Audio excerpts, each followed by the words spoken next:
ఈ మధ్య కొన్ని డీఎమ్స్ వచ్చాయి నాకు. మెయిన్ కంప్లెయింట్ ఏంటంటే మొక్కలు పసుపు పచ్చగా అయిపోవడము, ఆకుకూరలు గూడా పచ్చగా అయిపోయి హాల్ట్ అయిపోవడం, పెరగకుండా ఉంటున్నాయని చెప్పి కంప్లెయింట్స్ వచ్చాయన్నమాట. మెయిన్ రీజన్ వచ్చేసి దానికి పౌష్టికాహార లోపం అని చెప్తా నేను.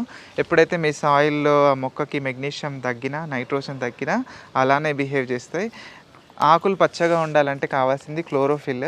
క్లోరోఫిల్ అంటే పత్రహరితం తెలుసు కదా!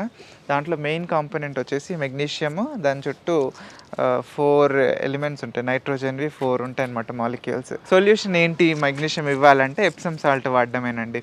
ఎప్సమ్ సాల్ట్ మనకి న్యాచురల్ ఓర్ లాగానే ఉంటది కాబట్టి 1 కేజీ వర్మీ కంపోస్ట్ తీసుకుంటే 1 కేజీ ఎప్సమ్ సాల్ట్ తీసుకోండి. కలిపేయండి.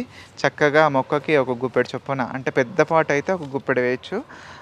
చిన్న చిన్న కంటైనర్స్ అయితే ఒక స్పూన్ చొప్పున ఇచ్చేయచ్చు.